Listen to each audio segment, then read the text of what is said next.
I want to share everything I understand about achieving your goals, about curing these addictive behaviors, these unconscious cycles, this inability to actually get the work done, to achieve what you set out to achieve, rather than just constantly watching podcasts or watching YouTube videos about doing the work, endlessly procrastinating, putting off your goals, coming up with excuses, and just feeling so frustrated and sick of just the same cycle over and over and over and over again.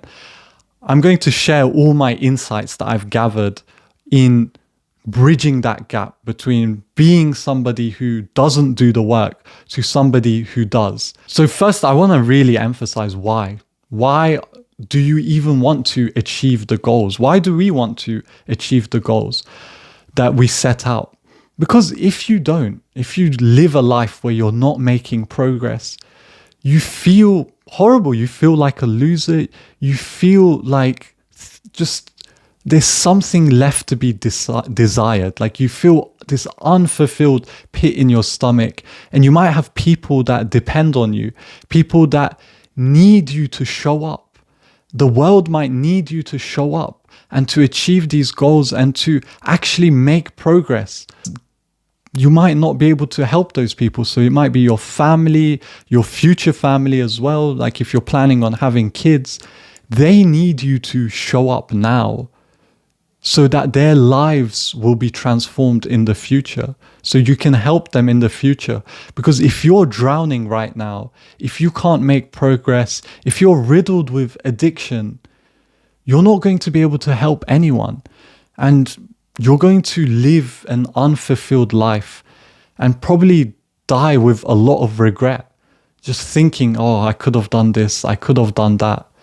And I don't know about you, but for me, that is an incredible fear.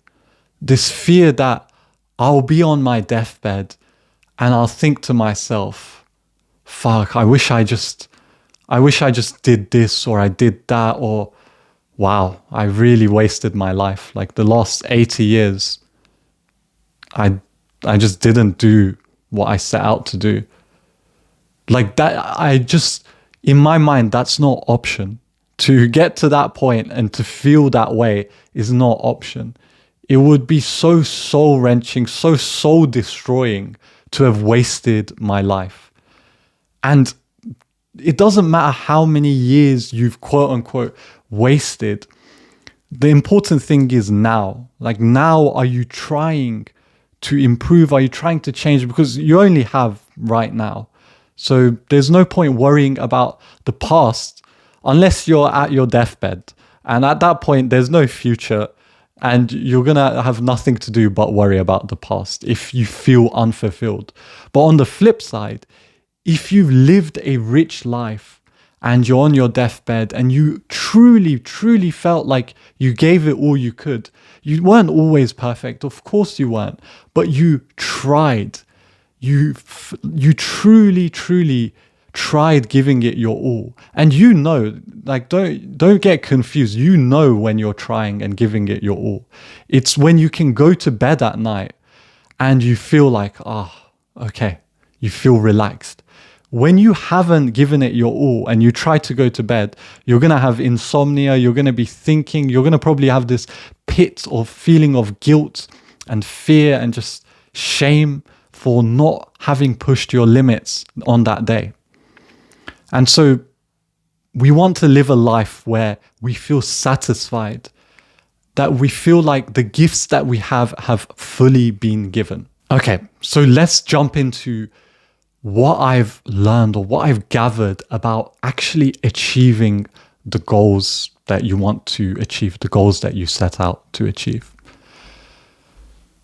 So the first thing is, if you've been stuck in this cycle for a while of not making progress in certain key areas of your life, chances are you are not fully utilizing the mechanism that allows you to grow and develop and improve and change. That is probably one of the most key things that you need to become conscious of. So what do I mean by this learning mechanism?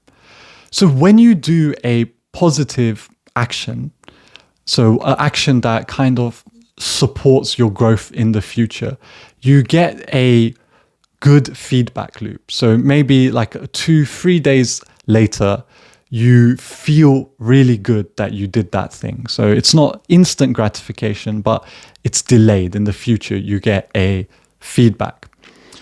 And in the same way, if you do something negative, you get feedback that it's a negative action. And so you might be thinking, okay, that's super obvious. Of course you do.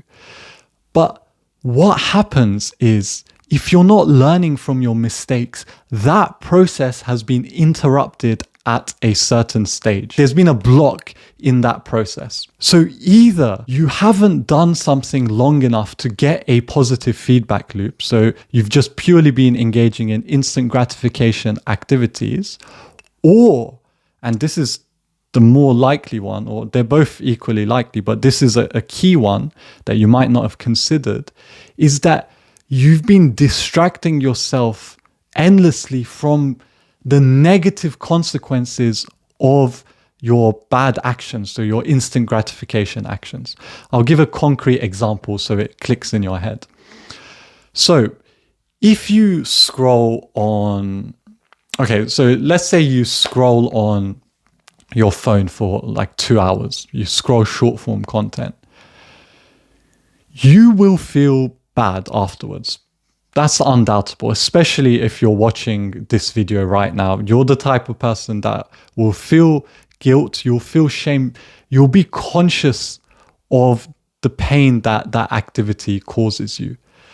However, you will only be conscious of it if you sit in silence after that activity. But that's not what you do, is it? You don't sit in silence after scrolling. You jump onto a new activity, or maybe you go to work, or you engage in a certain different thing. You do not sit with the pain and the discomfort and the suffering that has happened as a result of that activity. And so you cut off that learning cycle, that feedback, and you just endlessly keep repeating it. You keep numbing yourself at the exact time where you should be learning from your mistakes, that you should be developing, that you should be gaining an insight into how that activity is not helpful for you. Because if you were conscious after the activity, or even during the activity, you would not want to do it if it's a negative activity.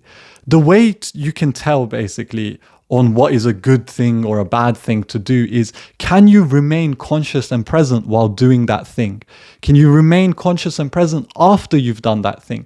How do you feel after you've done that thing? Do you feel good? Do you feel like amazing after you've scrolled for 5 hours on your phone? Do you just feel this sense of euphoria, or do you feel terrible? And so the more present you are, the more conscious you are with the things that you actually engage in, the things that you're actually doing, the more you will learn from your mistakes and you will change as a person. It's not normal to stay stuck and to not make progress on your goals. And if you've clicked on this video, you're in that situation, presumably, where you're not making progress on your goals. And that is because the feedback loop is all fucked up. You're not conscious of in the times where you need to be conscious to gain that feedback. The world is basically giving you signals. Your body's giving you signals, emotions, fear, guilt, shame, mental suffering, confusion, and you're stopping those signals. You're cutting them off by going and doing another activity, jumping to something else, and not sitting with those feelings. And so to learn, you need to first become conscious of the pain that you're feeling from doing those negative activities, from engaging in those addictions. And then you also need to stick with it long enough that you get a positive feedback loop. If you just do the first one, so you just become conscious of the pain that you're feeling when you do these activities, you're naturally going to jump to positive activities, or you're basically not going to be able to continue to do those things. Like if you were fully present when you're eating a massive like chocolate cake, for example, you probably wouldn't be able to do it. If you have some sort of health consciousness, you wouldn't be able to eat that cake. You would feel horrible. You'd be like, what am I doing? Like, why am I here? The only way you can do it is if you switch off your brain, if you switch off your presence. So this is the first point that I wanted to make, the key point.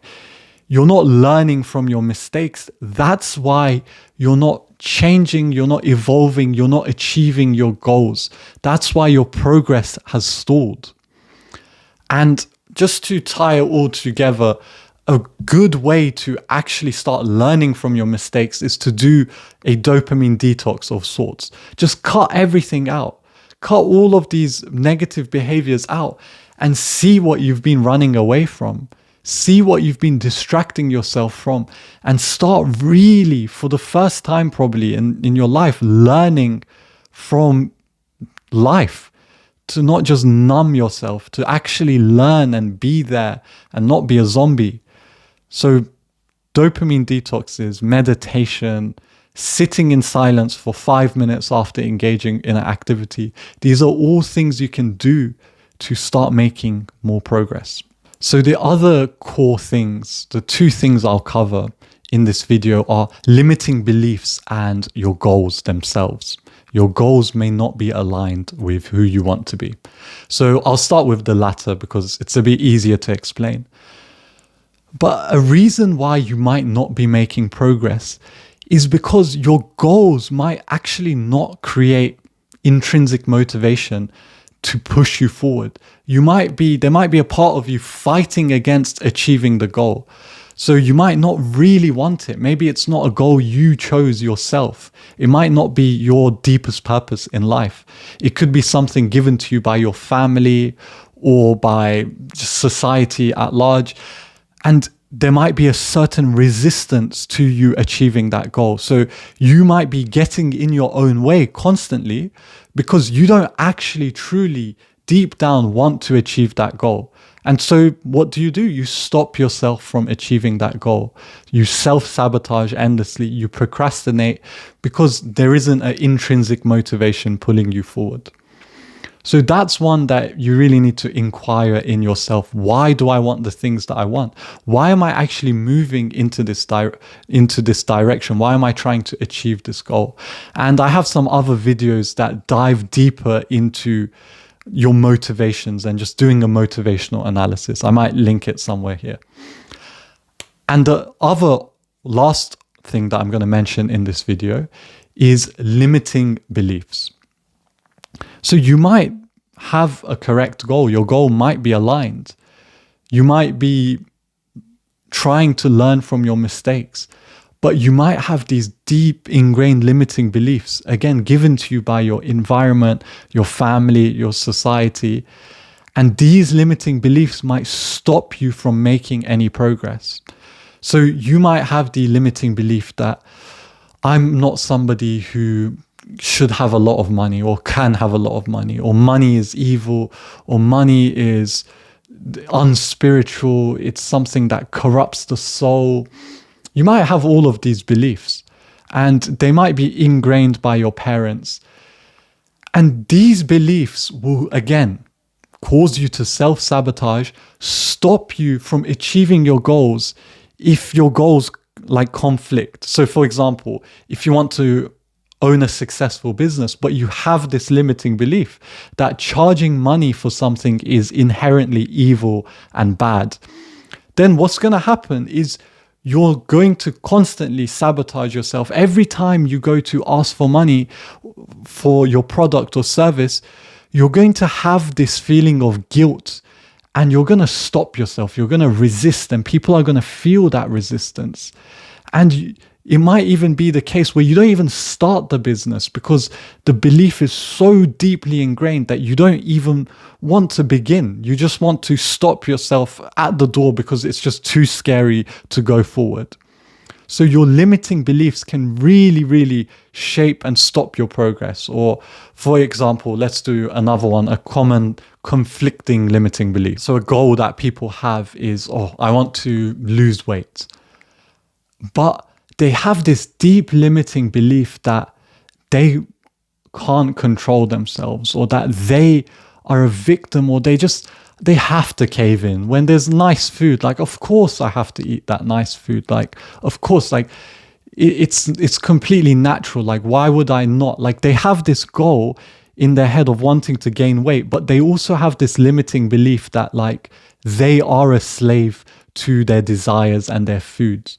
So a limiting belief in that case is the belief that I am a victim of my environment, of my circumstances, that I do not actually have control over my life. That is a limiting belief in of itself. And so these beliefs can just keep you stuck in the same cycle. So what to do about them? What you can do about limiting beliefs is, first, again, it's always going to be the first same step, is to become conscious that there are such things as limiting beliefs. To be conscious that your identity and the assumptions you make about the world are not completely your own, that they've been given to you by your external environment, and that you now have the power to change those beliefs by becoming conscious of them and molding them. And so how do you change them? Is you let go of them. What does that mean though? Oh, that sounds nice. I just let go of my beliefs. Letting go of your beliefs is seeing how they are not true. So you become conscious of it and you notice that there's fear coming up. So maybe the belief that I'm not worthy of a loving partner. You ask yourself, is this true? Is this belief true? How can I know that this belief is true? What would it look like for this belief to not be true? You ask yourself these questions. You inquire into the belief. You chip away at the belief. You can ask yourself, what would my life look like if this wasn't true? And it's an exercise of imagination. You reimagine yourself and you reimagine what it's like to live not from that belief, for that not to be your default state. And this is where having a coach or a therapist can really help you deconstruct those beliefs in a skillful way. Because it does take a lot of emotional work. It's inherently difficult and scary to untangle those deeper beliefs, especially those beliefs of I'm not worthy of love, or that I'm a victim of my circumstances, or that I can't do it, I'm not capable. These deep-rooted beliefs that we might have adopted from childhood can be untangled, but it takes a lot of work. Usually. But yeah, you let go of them, you become conscious of them, you question them, you inquire into them, and then you adopt new beliefs. You adopt new beliefs that help serve you, that propel you forward, that don't keep you stuck in the same cycles of addiction and just repetition. That's everything for this video. If you need help executing on or finding your life purpose, or you want to join a community of like-minded people, check out the links down below. And for now, peace and love.